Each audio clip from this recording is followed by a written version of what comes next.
Salut et bienvenue sur Infomaniac. Donc me voilà de retour sur le projet Suzanne. Donc après lui avoir mis une fourrure, une texture de peau, une certaine couleur, tout ce qu'il faut pour qu'elle soit crédible. Maintenant on va s'amuser à l'animer. Alors pour l'animer déjà, vous en faites pas, ça peut être quelque chose qui fait peur au début, mais en réalité c'est très simple. Il y a différentes techniques d'animation déjà, ce qu'il faut savoir. On va pas toutes les utiliser, mais on va voir une bonne partie. Donc avant tout, si vous vous êtes amusé un peu à jouer avec les objets subdivisés, moi personnellement c'est quelque chose que je fais tout le temps. En déplaçant certains points, on voit qu'on peut s'amuser à donner une certaine expression à notre objet, rien qu'en déplaçant les points, grâce au subsurf qui repasse derrière après. Donc le maillage d'origine est déformé, mais grâce à la subdivision qui repasse derrière, ça nous relisse tout ça, et ça nous permet d'avoir quelque chose de propre, tout en étant modifié. Alors la question maintenant qu'il faut se poser, c'est que comment est-ce qu'on pourrait déplacer ces points en question par des clés d'animation? Alors déjà, contrairement à certains logiciels plus productifs comme 3ds Max où on peut poser des clés d'animation directement sur les vertices des maillages, dans Blender on peut pas. Mais il y a une autre technique pour ça, qui est pas plus mauvaise d'ailleurs, c'est d'utiliser le modifier hook. Hook donc qui veut dire hameçon. Qui permet de créer un lien de parenté entre certains points du maillage et un objet vide par exemple, ou un objet tout simplement. Personnellement moi j'utilise un empty. Donc on va créer un empty, que voici, qu'on va appeler par exemple bouche gauche, gauche par rapport à la vue, hein, même si c'est le côté droit de Suzanne. Voilà. On revient donc sur Suzanne, notre maillage. On va lui mettre un modifier hook. Ce modifier hook, on va chercher l'empty en question, donc bouche gauche, le voici, et passer en mode edit. On sélectionne nos points et on clique sur assign. Pour les personnes les plus pressées, ils peuvent repasser en mode objet tout de suite et remarquer qu'il y a un bug. Faut pas s'affoler. On repasse en mode edit, on coche reset et recenter. Voilà. Qui permet de refaire le calcul, on va dire, de distance entre les points d'origine et l'empty en question. Maintenant, si on déplace cet empty, on voit très bien qu'il déplace les points. Mais bizarrement, ça se déplace pas exactement comme ça se ferait en mode edit. Pourquoi? Tout simplement parce que en mode edit, donc je vais y passer, quand je déplace mes points, je modifie effectivement mon maillage, mais la subdivision est calculée après la modification du maillage, ce qui permet d'avoir toujours un mouvement lisse. Or là, si on regarde dans la pile de modifieurs, le modifieur hameçon est calculé après la subdivision. Donc il suffit tout simplement de le passer avant. Et là, on a donc le même effet, sans passer en mode edit. Et l'avantage de cette technique, c'est que je peux très bien poser une clé d'animation. Donc I, location. On va bouger de 10 images, on va dire. Voilà. I, location. Je vais m'amuser à en faire un autre. Hop. Donc, bouche. Droit. C'est le côté droit. Voilà. Donc, comme ça permet de faire un petit rappel. Je rajoute un autre modifier hook que je passe avant la subdivision. Je vais chercher l'empty. Je passe en mode edit et chercher les points qui sont censés être liés à l'empty. J'assigne, reset, recenter. Voilà. Donc je repasse à 0. Je vais mettre une clé d'animation pour cet empty aussi. Location. Voilà. À 10. Hop. Location. Et voilà, donc en 10 images, on a Suzanne qui sourit. Un sourire très exagéré, hein, je vous l'accorde, mais bon. Le principe de base est là. Donc en utilisant ce principe de base, vous pouvez très bien vous amuser à mettre énormément de modifiers hook pour pouvoir donc faire l'animation faciale. Donc je vais vous montrer ce que ça donne. Je vous passe je vous passe tout ce qui est hook, empty, tout ça. Bon, en gros il faut répéter l'action mais avec des points différents. Donc j'ai répété cette action avec des points en haut de l'œil ici. Donc ces deux empty servent à ça. Les deux du dessus contrôlent les sourcils, le haut du sourcil.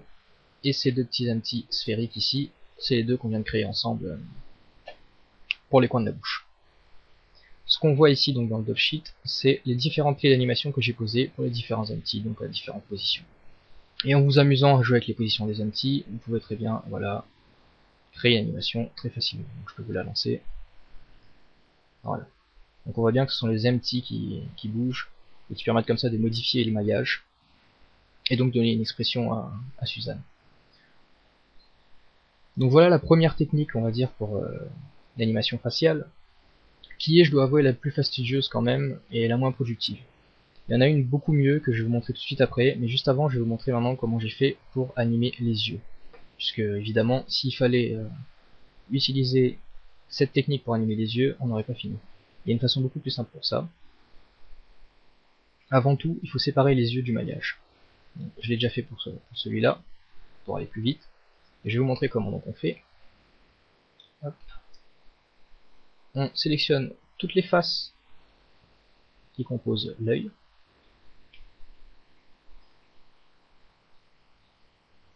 Je vais y arriver. Voilà. On appuie sur P pour séparer. Et on sélectionne sélection. Donc on va séparer la sélection. Voilà. Et l'œil maintenant est un objet seul.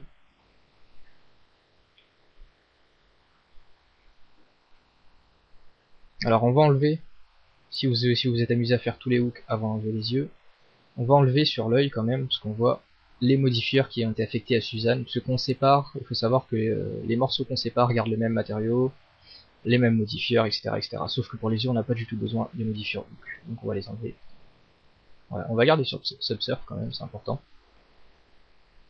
Parce que si on enlève, forcément, c'est moins beau. Voilà. Donc on va prendre nos deux yeux, les mettre dans un calque séparé pour pouvoir travailler tranquillement.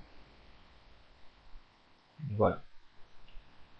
Alors, ce qu'on va faire avec ces yeux, c'est qu'on va créer deux empty, un pour chaque œil. Voilà. Et voilà. Et un troisième qui permettra de diriger les yeux. Vous allez comprendre. Alors, avant tout, on va faire en sorte que l'axe Y ici des empty soit la direction vers laquelle regarde l'œil. Ou à peu près. Donc, on va faire une rotation de 180 degrés pour chaque empty, pour que l'axe Y se trouve au bon endroit. Pour ça, on se met sur local, pour voir l'axe local de chaque empty. Ce qui fait que quand on fait une rotation, l'axe change avec. Alors, rotation de 180 degrés, donc R, 180, entrée. Voilà. Tout simplement, R, 180, entrée. Voilà. Maintenant, on va lier chaque œil à son empty. On choisit l'œil, puis l'empty, CTRL P, Make Parent. Voilà. Ce qui permet, si je fais une rotation donc de l'empty, l'œil tourne avec, tout simplement. Voilà. Dernière manipulation maintenant, on va rajouter un dernier empty, qui sera l'objet que regardent les yeux, les deux. Alors on va choisir nos deux empty et faire en sorte qu'ils suivent cet objet. Donc pour ça, CTRL T, Track to Constrain. Voilà. Ce qui permet maintenant de diriger donc chaque empty. D'ailleurs, il y a un œil auquel j'ai pas mis le lien de parenté sur cet objet en question. Donc je crée mon lien de parenté. Voilà, CTRL P. Voilà.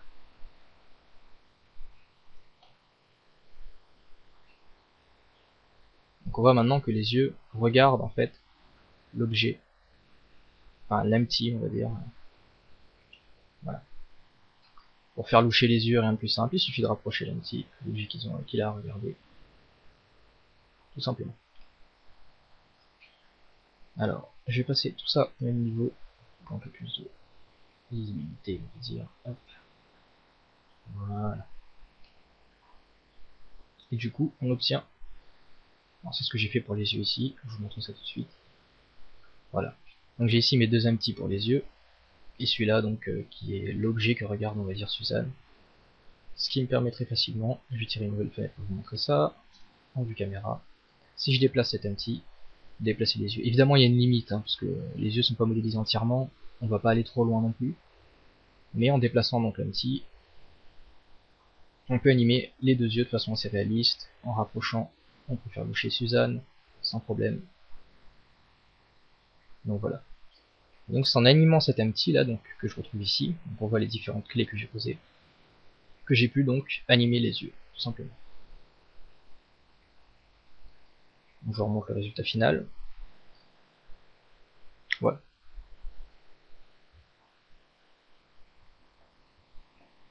Donc voilà la technique que j'ai utilisée moi, toute basique, pour pouvoir faire l'animation du visage de Suzanne.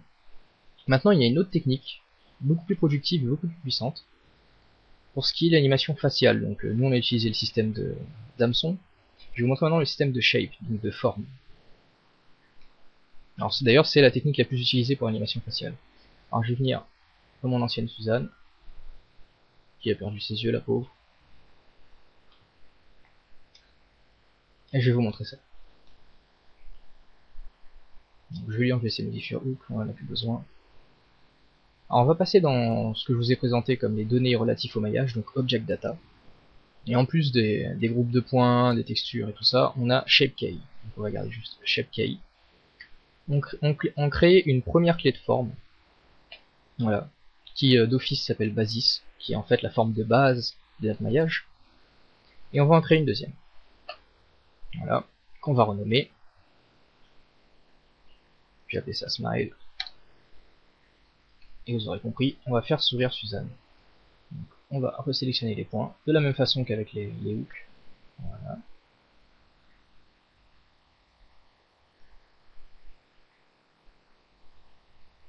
Voilà. Alors quand vous repassez en mode G, vous voyez que votre modification n'a pas été enregistrée. Vous affolez pas, c'est normal. Vous avez ici Value, qui est en fait l'intensité de votre clé. En augmentant Value, on voit très bien que on passe plus ou moins, enfin progressivement, de la première clé, donc de base, à la clé que vous avez enregistrée. Voilà. Et donc on va comme ça faire plusieurs clés.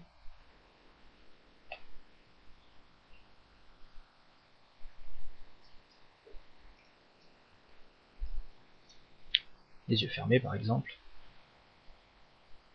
Hop.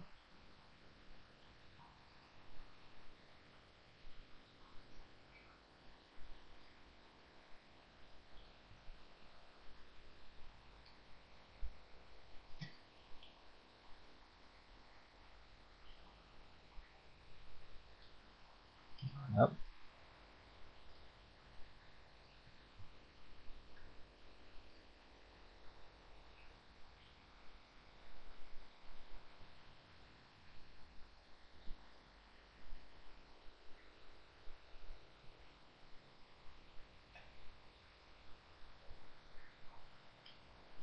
Tout simplement.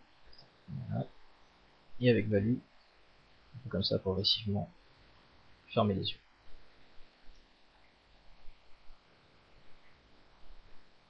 Voilà. Bon, à vous maintenant de faire différentes expressions beaucoup plus complexes que ce que je fais. Pour l'instant, je n'ai fait qu'un sourire ou des yeux fermés. Mais habituellement, ce que les gens, enfin, ce que les professionnels aiment faire, on va dire, c'est de créer en fait une clé, par exemple pour animer la parole, de créer une clé par son. Donc selon le son que le personnage est censé faire. Donc évidemment, la bouche aura des positions différentes. Donc ils ont l'habitude de créer une clé par son et ensuite de mixer les différents sons par rapport à ce que est censé dire le personnage. Moi, j'ai fait vraiment des clés de forme très basiques pour vous montrer le fonctionnement. Donc une fois que vous avez fait toutes vos clés de forme, vous retournez dans le dot sheet ici et vous le passez en mode shape key. Et on retrouve ici donc nos clés qu'on a nommées, donc smile et yeux fermés. Hop, on va passer à l'image 1 par exemple, on va lui faire cligner les yeux tout simplement. On déplace le slider et automatiquement il nous crée une clé. Donc on va laisser ouvert pour l'instant, on a plutôt les yeux de cette taille là, voilà. On va dire que ça c'est la taille standard. On va passer à l'image 10 et fermer les yeux complètement. Maintenant on peut très bien dupliquer une clé, donc Shift D comme dans la vue 3D, et voilà, dupliquer à l'image 20. Ça nous permet, il ferme les yeux et réouvre. On regarde la vitesse de l'animation, on cligne des yeux plutôt lentement, donc on peut très bien sélectionner maintenant toutes les clés, et appuyer sur A pour faire sur S pour faire un scaling au niveau de la base de temps. Donc il fera toutes ces actions en 10 images. Voilà. Comme ça on peut très bien faire cligner des yeux notre petite Suzanne.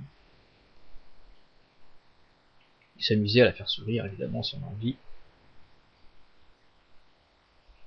Voilà. Et automatiquement les clés sont créées sans aucun problème. Alors maintenant, ce qu'on peut très bien faire aussi, c'est créer une nouvelle action.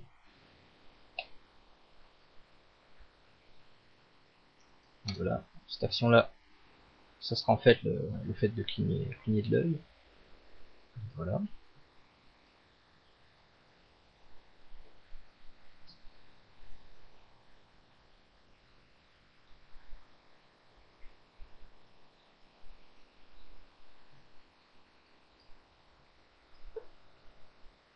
Les images. Voilà. Et en passant donc l'éditeur d'action linéaire ici, on a donc une action, donc l'action que j'ai enregistrée ici, que je peux friser. Voilà. Qui me permet maintenant de la dupliquer. Voilà. Donc cette action correspond à un clin d'œil. Évidemment, je les ai un peu trop rapprochés. Et ça nous permet comme ça de poser quelquefois l'action sans pour autant jouer avec les clés d'animation et tout ça, juste une action. Voilà. On revient dans le sheet. On rajoute une action.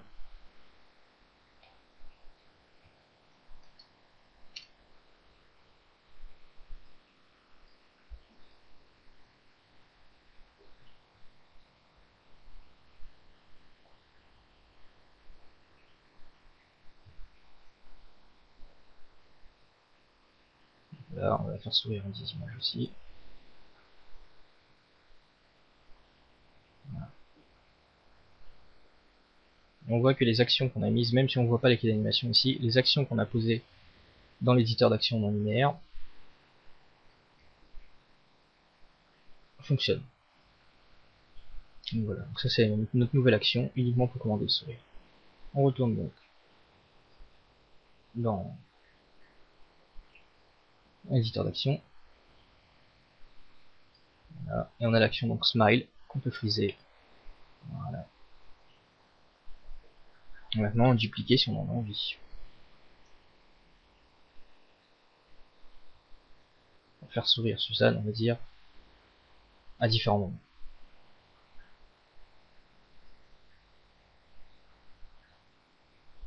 Et comme ça on joue uniquement sur les actions.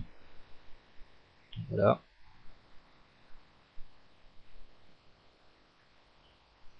Tout simplement. Alors évidemment, le résultat là est peu probant. Tout ce que je voulais vous montrer, c'est la façon de faire. Donc on va dire que je vous donne la recette. À vous de faire un bon gâteau maintenant. J'espère que je vous ai vraiment aidé. Et puis bah une prochaine fois pour un prochain tuto.